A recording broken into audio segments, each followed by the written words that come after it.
libre arbitre, parce que Dieu nous a donné cette liberté, et il nous l'a donnée pour une raison.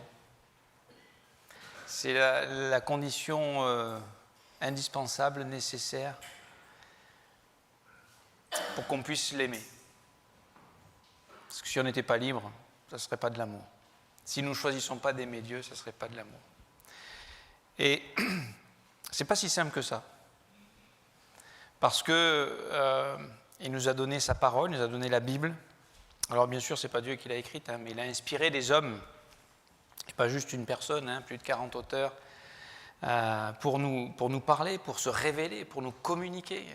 Tellement il a voulu nous parler qu'il s'est fait chair. La parole s'est faite chair dans Jean chapitre 1. Dieu s'est présenté, il nous a révélé le Père, la présence, le cœur, l'amour du Père. Mais à première lecture, quand on lit ce livre, on a peut-être un peu de difficulté la plupart des gens, en tout cas lorsqu'ils pensent à la Bible, ils ne voient pas une lettre d'amour.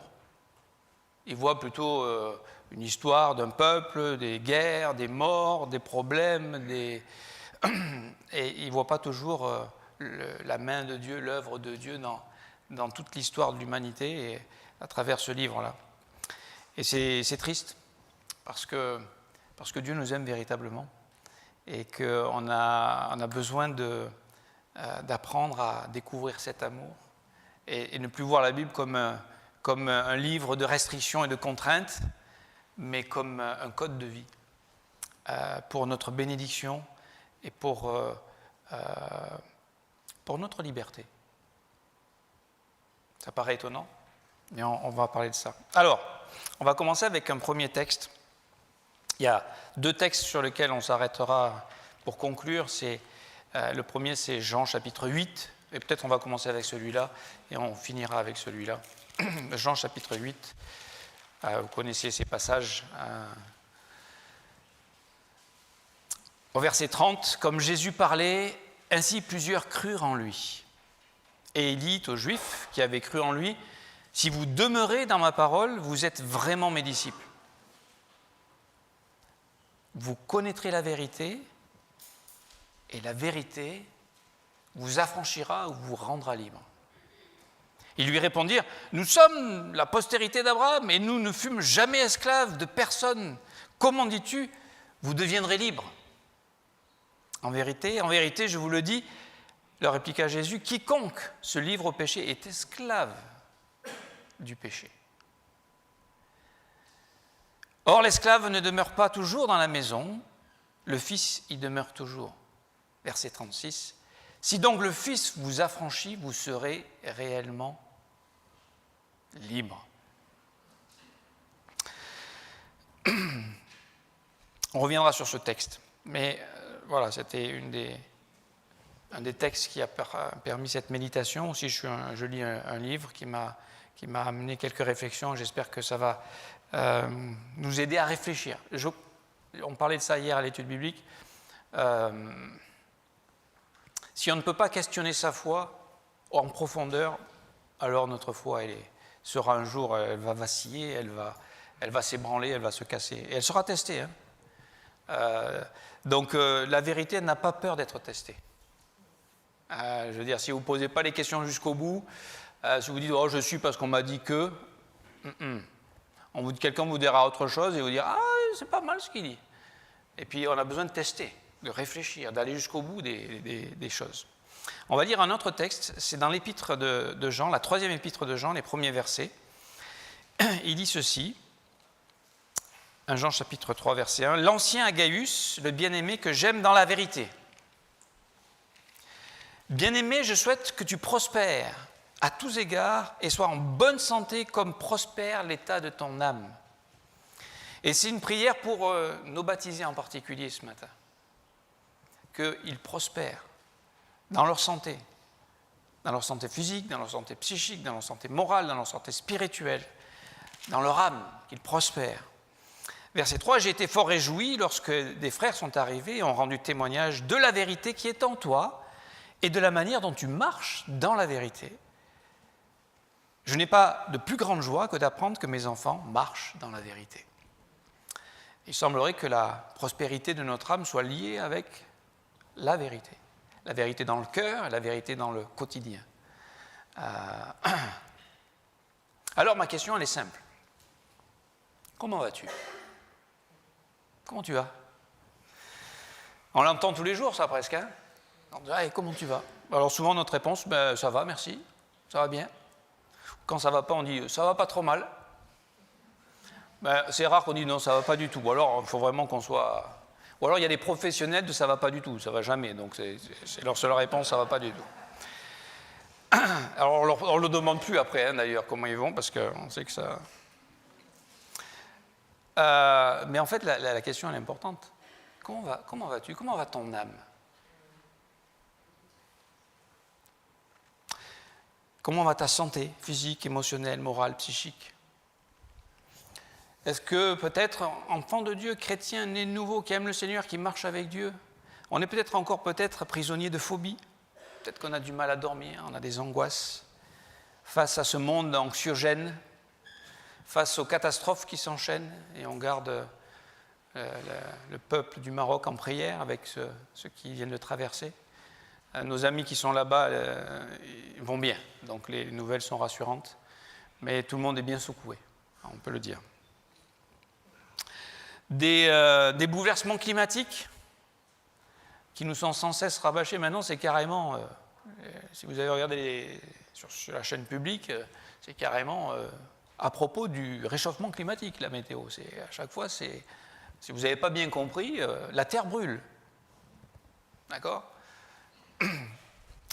Et c'est anxiogène, ça. Je veux dire, si vous écoutez un peu les informations en continu, au bout d'un moment, c'est normal qu'on soit angoissé. Peut-être face à l'avenir incertain du monde en souffrance dans lequel on vit, peut-être face à l'inquiétude de notre nation qui est un peu en déroute dans pas mal de domaines, face aux idéologies qui nous conduisent dans un monde hédoniste et individualiste, qui d'un côté nous rend la vie plus facile. Alors, on est content d'avoir un téléphone portable, de pouvoir appeler au bout du monde, de se voir, de s'entendre, c'est formidable. Mais en même temps, on devient vite prisonnier de ces écrans. Essayez d'arrêter votre téléphone une journée. Vous allez voir un peu comment c'est compliqué. Et je parle à des adultes, hein, je ne parle pas qu'aux ados, parce que là, c'est encore pire. Et c'est comme ça. C'est un avantage et ça devient une prison. On a la liberté d'avoir cette technologie qui nous emprisonne. C'est étonnant. Face aux blessures peut-être du passé, qui vous donnent une forme d'identité de victime, vous êtes un handicapé émotionnel. Et tous, on pourrait dire dans une mesure plus ou moins grande, on est ça. Face peut-être l'inquiétude face au péché, aux idoles dans nos vies, qui nous gardent prisonniers de nous-mêmes, de nos faiblesses, de notre petitesse, de notre bassesse. En fait, si on est honnête, la vie est remplie de problèmes, hein, de souffrances, de questionnements. Et on essaye d'adoucir ça par quelques moments de répit où on s'évade au moyen de la poursuite du plaisir, pensant que si on arrive à réaliser nos désirs, on a un moment de bonheur. Hein. Et on le saisit, et à peine on l'a saisi, il n'est plus là. C'est comme avec Dieu d'ailleurs. Si vous lisez le Cantique des Cantiques, Dieu, on ne peut pas le tenir comme ça. Par moments, il est là, par moments, on ne sait pas où il est, par moments, on le cherche, par moments, on le trouve, par moments, on ne le trouve pas. Mais ce n'est pas parce qu'on ne le trouve pas qu'il n'est pas là. Et donc, l'idée, et c'est l'idée qui est profondément inscrite dans notre culture, dans notre société, dans nos lectures, dans nos films, dans nos discussions, dans nos politiques, dans tout ce qui nous entoure, le monde pense qu'en s'affranchissant des contraintes, il va trouver le bonheur auquel il aspire avidement. C'est ça la liberté, c'est se débarrasser des contraintes. C'est comme ça qu'il l'entend en tout cas. Et il va se débattre avec toutes sortes d'idéologies à la recherche de la liberté. Et à mon avis, avec tout ce qu'on a étudié, découvert, réfléchi, écrit, si c'était le moyen, on l'aurait trouvé déjà, je crois. Donc il pense que la poursuite de son plaisir, en satisfaisant ses émotions et en s'affranchissant de toute contrainte, va lui permettre de jouir du bonheur. C'est ce qu'on nous propose. C'est le monde dans lequel on vit, n'est-ce pas? La question qu'on peut se poser maintenant, c'est qu'est-ce que la liberté? Est-ce que c'est juste de se défaire de toute contrainte morale, culturelle, religieuse? Est-ce que sérieusement, l'homme peut-il s'affranchir totalement des lois et des règles, des bornes, des contraintes? On essaye? Je me suis amusé un peu. Juste pour vous dire, pour vous amener à... Il faut réfléchir. Disons que demain, il n'y a plus besoin du code civil et du code de la route. Moi, il y a une chose que je déteste, qui prive ma liberté, c'est les feux rouges. Je déteste les feux rouges. Attendre un feu rouge, je ne supporte pas. Donc demain, je suis libre, je passe au feu rouge. Je ne sais pas si on prendrait tous la route, là. Parce que si tout le monde pensait comme ça, on aurait des soucis. Si mon voisin m'ennuie et me fatigue, pas de code civil, demain je me débarrasse du problème. Il empiète ma liberté, n'est-ce pas? Donc on se rend bien compte que cette liberté, on ne peut pas tout enlever comme ça. Elle ne peut s'exprimer que dans un cadre. Et le problème, c'est que l'homme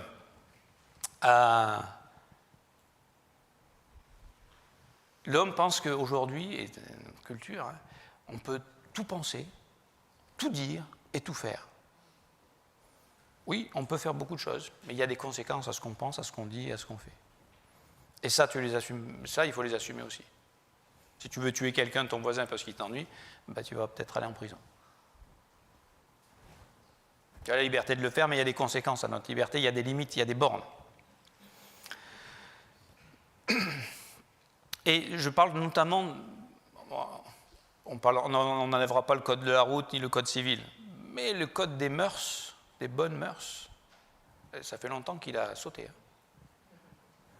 Ça fait longtemps qu'on s'en est débarrassé en pensant que ça y est maintenant, hein, on n'a plus tout ça qui nous... ça c'est les trucs des vieux, des grands-pères, et maintenant on est libre. Et regardez comment on va bien. Regardez comment le monde est heureux, regardez comment on est tous épanouis, on est tous joyeux. Ça n'a pas l'air d'être le résultat, hein, si on est honnête. Ça ne veut pas dire qu'on n'a pas des bons moments. Mais j'ai l'impression qu'on a besoin de se créer ces moments. Donc, en fait, la liberté ne peut s'exercer que dans un cadre qui est limité à la réalité, à la vérité. Et le problème de l'homme avec son orgueil, c'est que il est devenu, en fait, la mesure de toute chose. Chacun sa vérité, vous connaissez ça? Et quand vous osez dire qu'il y a une vérité qui dépasse chacun sa vérité, alors là, vous êtes d'un autre monde, d'un autre siècle. Et en fait, ça s'appelle... l'homme, il a confondu la liberté et l'autonomie. Autonomos, ça veut dire qu'il est sa propre loi. Il n'a plus de loi, il n'a plus de compte à rendre à Dieu, il n'y a plus de Dieu de toute façon. Donc on n'a pas besoin de compte à rendre à Dieu. Ça, c'est la vraie liberté. Je peux faire ce que je veux. Pas tout à fait, en fait. Donc l'homme est devenu une loi pour lui-même. Et il pense qu'il a trouvé la liberté et que plus rien ne peut ni le contrôler, ni l'empêcher de vivre. Tout ce qu'il peut lui procurer une satisfaction de ses désirs, de son plaisir. Donc en fait, on a besoin de se rappeler qu'en fait, on est tous prisonniers du cadre, d'un cadre, quoi qu'on en pense. J'aimerais vous dire, les vérités scientifiques, physiques, et il y a quelques scientifiques ici, qui va être bientôt baptisé, donc il va me suivre avec ça. En fait, la vérité physique et scientifique, voilà, ça ne dépend pas de tes humeurs. Ça ne dépend pas de tes désirs. Je pense que ce que je vais vous dire, c'est une évidence pour tous. Imagine que tu aies le désir d'exercer ta liberté en voulant voler. Moi, j'aimerais un truc que j'aimerais bien faire, c'est voler. D'accord? Ok, ben, je vais voler, je vais me jeter du haut de la tour Eiffel. Parce que j'ai cette liberté, je veux voler, j'ai envie de voler, c'est mon voilà. Mais ça ne va pas annuler la loi de la gravitation. Hein. Et si je n'ai pas des aides extérieures, je vais m'écraser, je vais mourir. C'est la conséquence de cette liberté, de cette autonomie qui est confondue à la liberté. Ou non, je ne veux plus contrainte, je ne veux plus Dieu, je veux être mon propre... Ah, je veux être mon propre Dieu, ça ne vous rappelle pas quelque chose, ça? Genèse chapitre 3, c'est le commencement. Vous serez comme Dieu, vous aurez la connaissance. Vous n'aurez plus besoin de Dieu, vous serez comme Dieu. Et on en est là aujourd'hui, nous en sommes là. Chesterton a dit ceci: à l'instant même où vous entrez dans un monde de faits, vous entrez dans un monde de limites. Il y a des limites. Il y a des limites. Il y a un cadre. Il y a. Alors, on sait bien que ce que je viens de vous dire, la loi de la pesanteur, de la gravitation, tout le monde le comprend bien, ça. Si je laisse tomber quelque chose, si je lâche mon téléphone, il tombe et il se casse même. D'accord ? Et je peux désirer autrement, je voudrais que ce soit, mais ça ne changera pas. Mais de la même manière qu'il y a ces lois dans la création de Dieu, ces lois physiques, il y a aussi les lois spirituelles. Et est-ce qu'en se dégageant de ces lois spirituelles, on n'est pas en train de rentrer dans quelque chose qu'on pense être une liberté, mais c'est une autonomie qui nous amène à la destruction en réalité. Et je crois qu'honnêtement, ceux qui ont un peu de recul, on voit bien que notre monde est entré dans cette forme-là, où on ne veut plus de Dieu, mais on ne sait pas où on va, et on ne sait pas qui on est, et on ne sait pas pourquoi on est là. Et de toute façon, on ne sait pas d'où on vient, on ne sait pas où on va, alors pour savoir pourquoi on est là, c'est une question qu'on ne se pose même plus. Et j'aimerais vous dire que Dieu nous a donné sa loi. Sa loi, elle est bonne, elle est parfaite, elle est sainte. Romains chapitre 7, verset 12. La loi donc est sainte et le commandement est saint, juste et bon. On a tout. On a le cadre. Il nous l'a donné. Mais combien oh non, moi, ce cadre, ça ne me plaît pas. Moi, ce cadre, ça ne m'intéresse pas, ce cadre, n'est-ce pas? Et en fait, l'homme aveuglé à cette recherche de liberté, et puis aussi séduit et trompé par le péché qui est en lui, en fait, il confond liberté et autonomie. Et il se perd dans cette autonomie. Il veut être son propre Dieu, mais il est bien petit pour être son propre Dieu. Parce que l'autonomie, c'est le rejet des lois de Dieu, des préceptes divins. Parce que pour l'homme du XXIe siècle, là, il voit la Bible comme juste un livre de restrictions, de contraintes, en fait, qui lui vole sa liberté. Mais nous, ce n'est pas comme ça qu'on le voit, et ce n'est pas comme ça qu'il est en réalité. En réalité, ce sont des sages conseils d'un père pour son enfant, pour qu'il puisse s'épanouir, pour qu'il puisse être béni, pour qu'il puisse vivre une vie. Est-ce que ce n'est pas ça le travail des parents? On va y revenir. Dans l'éducation de vos enfants, est-ce que ce n'est pas ce qu'on désire? Qu'ils soient bénis, qu'ils prospèrent physiquement. Combien de jeunes sont liés avec les drogues aujourd'hui? On en parle tout le temps maintenant, parce que ça impacte la société. Mais ça veut dire qu'il y a un mal-être pour qu'il y ait autant de personnes qui consomment. C'est que la société ne répond pas aux vrais besoins du cœur. Ça ne suffit pas tout ce qu'on a. On dit, mais attends, avec tout ce qu'on a, comment ça ne suffit pas? Il semblerait que ça ne suffise pas. Donc la parole de Dieu et la loi de Dieu, c'est pas juste pour... Ah tiens, Dieu a dit arbitrairement, ça, j'ai envie de les embêter, je veux leur dire non, ça il ne faut pas qu'ils le fassent. C'est pas comme ça que... C'est comme ça que l'homme pense, parce que nous, on pense comme ça. Donc on projette que Dieu a fait ça, mais il n'a jamais mis ces lois-là pour nous frustrer, c'est pour nous protéger de nous-mêmes et des autres, et de vivre ensemble, parce que, j'aimerais vous dire, on ne vit pas tout seul. On a vu ce que le confinement, là, il y a quelques années en arrière, ça fait quand les gens vivent tout seuls. Et il y en a beaucoup qui ont vrillé. On a besoin les uns des autres. Oui, mais c'est là que l'exercice de la liberté, quand on a besoin et qu'on vit les uns avec les autres, c'est plus la même chose. Cet individualisme où moi, là, il est en train de se fissurer. Parce qu'on n'est pas tout seul. N'est-ce pas? Donc, il pensait trouver la liberté en rejetant la parole de Dieu, les conseils de Dieu. En fait, il est rentré sur un terrain dangereux, sans connaître ni les pièges, ni les enjeux. Proverbe 23:10, il dit ceci: « Ne déplace pas la borne ancienne et n'entre pas dans le champ des orphelins. » À chaque génération, chaque décalage de génération, les jeunes pensent, mais ils n'ont rien compris, on va leur expliquer. Puis après, on se dit, finalement, ils avaient peut-être compris des choses que maintenant on commence à comprendre. Pensez à ça, vous qui êtes parents, vous savez combien c'est difficile d'apprendre à vos enfants à bien savoir gérer leur liberté alors qu'ils grandissent. Et je suis sûr que ça ne vous viendrait pas à l'esprit de partir pendant une semaine en laissant votre enfant de 10 ans seul à la maison, avec la carte bleue et les clés de la voiture. Si vous le faisiez, vous seriez responsable et on vous enlèverait vos enfants et ce serait une bonne chose. Pourtant, c'est la liberté. Oui, mais peut-être qu'à 10 ans, il a besoin de la protection de la famille, de la sagesse des parents et du cadre. Et dans ce cadre-là, il peut vraiment être libre et en sécurité et protégé même de lui-même, même de ce qu'il pourrait faire. N'est-ce pas ? En fait, ce cadre-là, c'est pour sa protection, c'est pour sa bénédiction.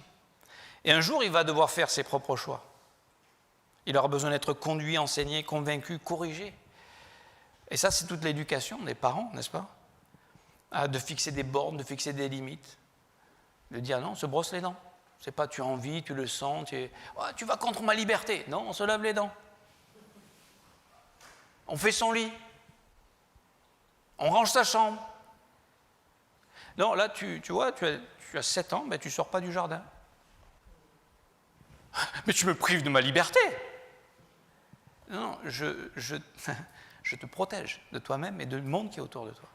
Je t'apprends à gérer ce qu'est la liberté. N'est-ce pas ? Et j'aimerais vous dire que nous, qui sommes adultes, on est encore des enfants, n'est-ce pas ? En tout cas, on est des enfants aux yeux de Dieu. Et la question que je vous poserai encore, parce qu'on réfléchit ensemble, c'est est-ce que vous savez ce qui est bon pour vous ? Et je parle aux adultes, là. Je parle aux adultes qui ont la carte bleue, les clés de la voiture et qui peuvent faire plus ou moins ce qu'ils veulent. Est-ce qu'on sait ce qui est bon pour nous ? Ecclésiaste chapitre 6, verset 11. S'il y a beaucoup de choses, il y a beaucoup de vanité. Quel avantage en revient-il à l'homme ? Verset 12. Car qui sait ce qui est bon pour l'homme dans la vie ? Un proverbe 14, 12. Telle voie paraît droite à un homme, aux yeux d'un homme, mais son issue, c'est la mort. Qu'est-ce qui est bon pour moi ? Bonne question. Et la question, donc, c'est est-ce qu'on sait bien gérer notre libre arbitre ?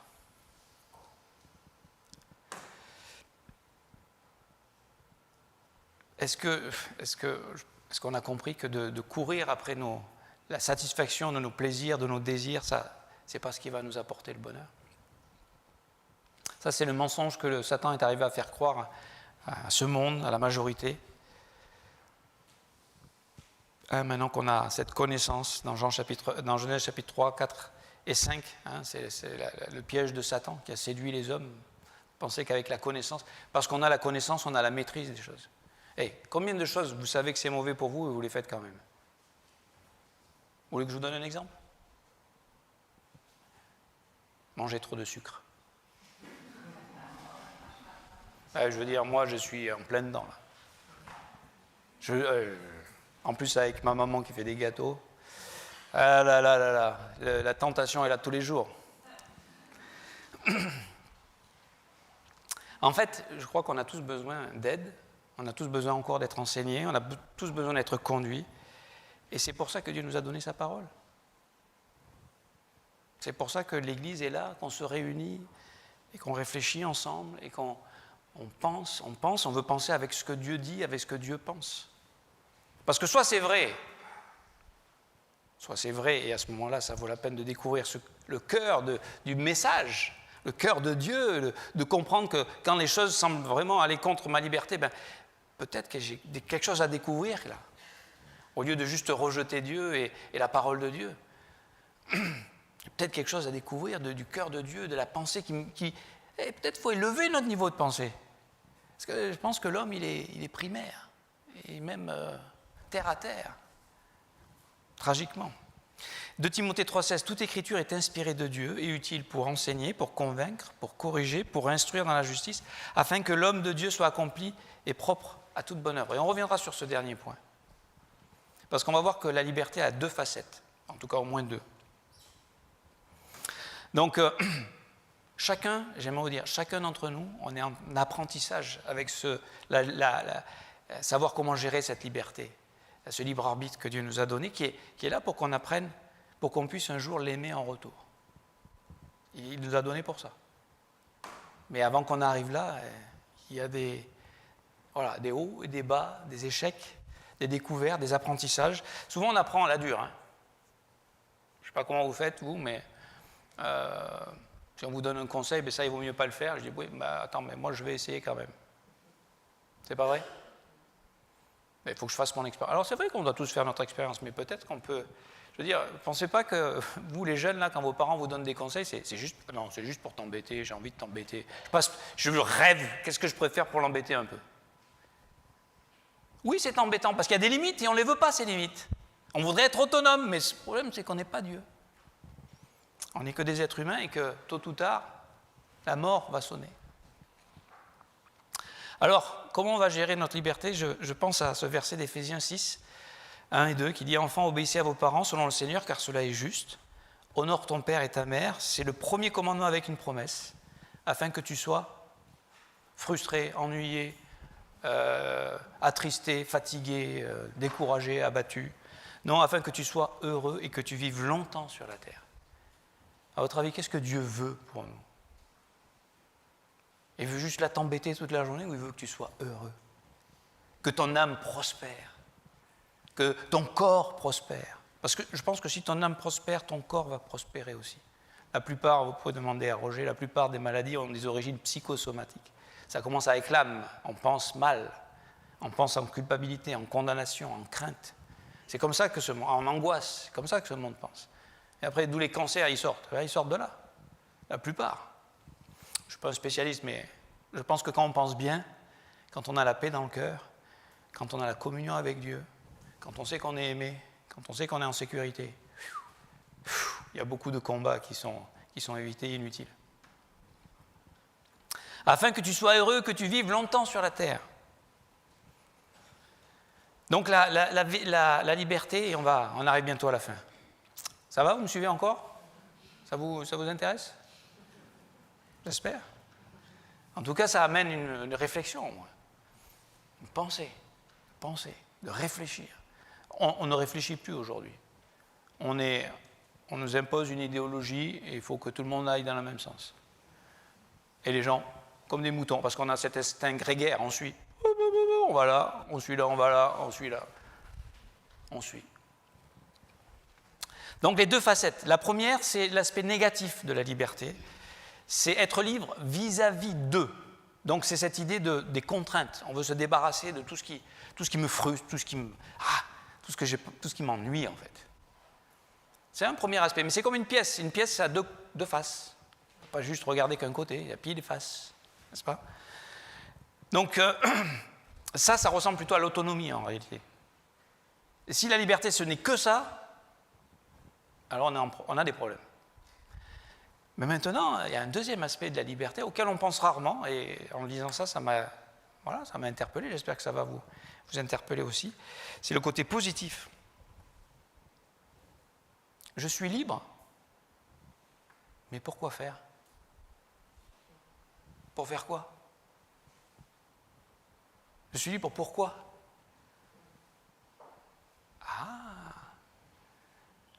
Juste pour satisfaire mes hormones? Mes fantasmes sexuels? Pourquoi je suis libre? Je pense que c'est cette liberté-là que l'homme recherche, et en fait, cette autonomie-là de pouvoir vivre ce qu'il a envie de vivre dans sa pensée, dans sa tête, et ça l'abaisse en fait. L'homme devient esclave de ses passions, de ses convoitises. Il est prisonnier. Prisonnier de la pornographie, prisonnier de l'alcool, prisonnier des drogues, prisonnier des écrans, prisonnier. Addict, on parle de ça, tout le monde est addict. Non, je suis libre. Non, cette liberté-là t'a conduit dans une addiction en réalité. Qu'est-ce que je fais de ma liberté? Qu'est-ce que je fais de mon temps? Qu'est-ce que je fais de mon argent? Qu'est-ce que je fais de ma vie? Je suis libre pourquoi? Juste pour me faire plaisir? Mes amis, c'est le monde dans lequel on vit. Je suis libre pour me faire plaisir. Mais il y a quelque chose de plus grand. Parce qu'on a été créé à l'image de Dieu, ce n'est pas juste pour moi, la liberté. C'est pour les relations avec Dieu et les uns et les autres. Je suis libre pour pouvoir aimer. Je suis libre pour pouvoir servir. Je suis libre pour pouvoir donner. Jésus lui dira, il n'y a pas plus de bonheur il y a plus de bonheur à donner qu'à recevoir. Je suis libre, pas juste pour me servir. Ça abaisse l'homme. Genèse 5,13. Frères, vous avez été appelés à la liberté. Seulement, ne faites pas de cette liberté un prétexte de vivre selon la chair, mais rendez-vous par la charité serviteurs les uns des autres. Ah, je suis libre, libre de pouvoir servir les uns les autres dans l'amour. Je peux vous dire que ça change un peu les relations. Hein. Vous ne trouvez pas que les relations sont brisées dans ce monde? Que tout le monde a un problème avec quelqu'un? Avec un parent, avec un prof, avec un voisin, avec une autorité. Tout le monde a un problème quelque part. Ben oui, parce que si je me sers moi, au bout d'un moment, il n'y a plus rien sur la table à manger. Hein. Donc c'est la guerre. Car toute la loi est accomplie dans une seule parole, dans celle-ci, tu aimeras ton prochain comme toi-même. C'est ça. Et la réalité, c'est que quand on est dans l'autonomie, c'est le verset 15, mais si vous vous mordez et vous vous dévorez les uns les autres, prenez garde que vous ne soyez détruits les uns par les autres. C'est la réalité du monde dans lequel nous vivons. Alors, pour conclure,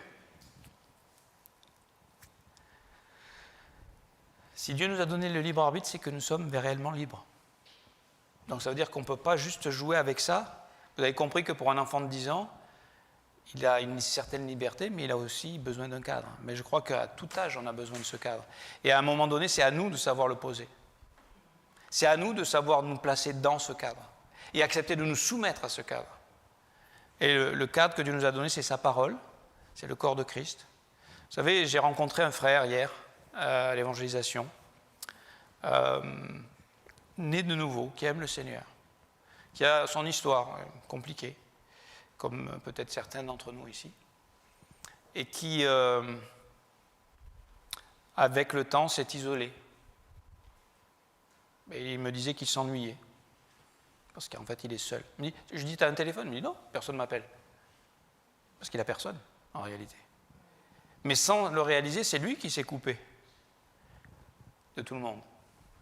Et aujourd'hui, j'aimerais vous dire, c'est un frère que j'aime, mais il est prisonnier de ses pensées. Il connaît la Bible, il connaît des choses, mais il est prisonnier de ses raisonnements, de sa théologie, de son idée de Dieu, de ses souffrances, de son passé, de ses blessures. Il est seul. Tragique. Il est libre, mais ce n'est pas une liberté que je voudrais, moi. J'aimerais vous dire. Et c'est la liberté que ce monde nous propose à la fin. Je pense que c'est le résultat de ce que l'autonomie peut nous offrir.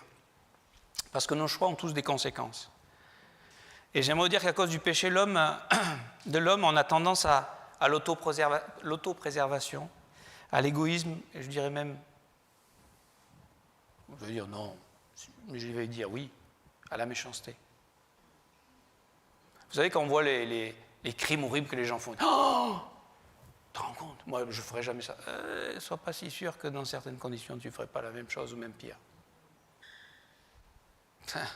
Vous ne connaissez pas la noirceur de votre cœur et de quoi le Seigneur nous a délivrés. Parce que c'est ça la bonne nouvelle. C'est ça qui nous intéresse maintenant. Dieu, j'aimerais vous dire, Dieu nous a donné les bons conseils. Il nous a donné sa parole. Vous savez quoi le problème? C'est qu'ils sont là, ils sont écrits noir sur blanc, et on a du mal. Et Paul le dira, si vous lisez Romains chapitre 7, il dit « J'arrive pas à faire le bien que je veux, je fais même le mal que je veux pas ». C'est l'apôtre de la grâce, c'est l'homme missionnaire extraordinaire. Parce qu'en fait, par nous-mêmes, même si on a tous les bons conseils, on a du mal. On ne les suit pas, les conseils. Pourquoi? Parce qu'on a un vrai problème. Et c'est ce que Jésus souligne dans le texte que j'ai lu en Jean chapitre 8. Le vrai problème, c'est qu'on est esclave du péché. Et c'est pour ça que Jésus a dû venir pour nous délivrer de cette prison du péché. Et nous offrir la nouvelle naissance, nous offrir une nouvelle perspective maintenant. Une nouvelle vie, le Saint-Esprit. C'est qu'aujourd'hui, le chrétien, à la différence du non-croyant, il a les mêmes luttes, il a les mêmes problèmes, il a toujours une chair, le péché, la vieille nature pécheresse en lui. Mais il a la possibilité, par le Saint-Esprit et la foi en Jésus-Christ et dans la parole de Dieu, de vivre autre chose. Et ça, c'est le combat de tous les jours. On peut se laisser emporter par notre nature, par nos désirs, par nos passions. Ça n'amène à la destruction.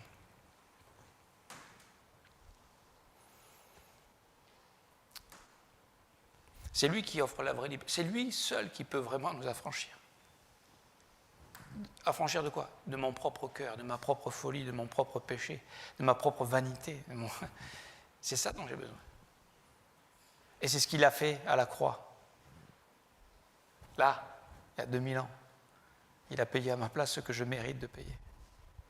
Il est mort à ma place, il a souffert à ma place, il a donné sa vie, il a versé son sang pour que je puisse recevoir le pardon, la vie éternelle. Pour que je puisse maintenant découvrir la vraie liberté à laquelle il m'invite. C'est de voir qu'il est beau, de voir qu'il est pur, de voir qu'il est saint, de voir qu'il est juste, de voir qu'il est précieux, de voir qu'il n'y a rien de plus élevé que lui. Et que moi, dans mes limitations, ma bassesse, il veut m'élever jusqu'à lui. Et il m'a élevé en vérité jusqu'à lui. Dans ma position, je suis en Christ, je suis parfait. Maintenant, c'est tout un exercice, un apprentissage, une marche, d'apprendre à marcher dans la vérité. Et ça ne se fait pas, on ne réussit pas tout. Et Dieu ne demande pas de tout réussir d'ailleurs, puisqu'on doit grandir dans sa grâce, ça veut dire qu'on a besoin d'échouer. Et là où le péché a abondé, la grâce a surabondé. Donc on ne rentre pas dans un système légaliste, on rentre dans une relation. On rentre dans une intimité. On rentre dans un cœur à cœur. On rentre dans un... On commence à aimer Dieu. Et que des hommes arrivent à aimer Dieu, c'est un miracle. Mais c'est cette grâce, c'est cet amour, c'est cette sécurité, c'est ce don de lui, c'est la vie du Saint-Esprit, c'est la parole de Dieu qui va nous éclairer. Et en fait, je terminerai en rappelant que le baptême, c'est ça en fait. C'est que Laure-Élise, Nathanaël et Alexandre, ce matin, ils veulent confesser devant Dieu que voilà, ils ont reçu cette vie et qu'ils veulent vivre dans cette vie. Vont-ils y arriver parfaitement? Non. Mais ils veulent témoigner que maintenant, c'est cette vie-là, c'est cette liberté-là qu'ils recherchent. C'est cette vie-là qui est capable de nous conduire toute la vie et nous amener à bon port. Sans honte, sans regret. Combien de gens ont des regrets? La honte du passé, de ce qu'ils ont fait, de ce qu'ils n'ont pas fait. Mais on fera des erreurs, mais en marchant avec Dieu, on va découvrir que ça, c'est la vraie liberté. Elle a un cadre, parce qu'il en faut un. Et c'est Dieu qui l'a posé, et ce cadre est parfait. Et on va apprendre à vivre dans ce cadre et à être épanoui dans les bornes que Dieu nous donne. Elles sont bénéfiques pour toi, elles sont bénéfiques pour ton épouse, elles sont bénéfiques pour tes enfants, elles sont bénéfiques pour tes frères et sœurs, elles sont bénéfiques pour vivre ensemble.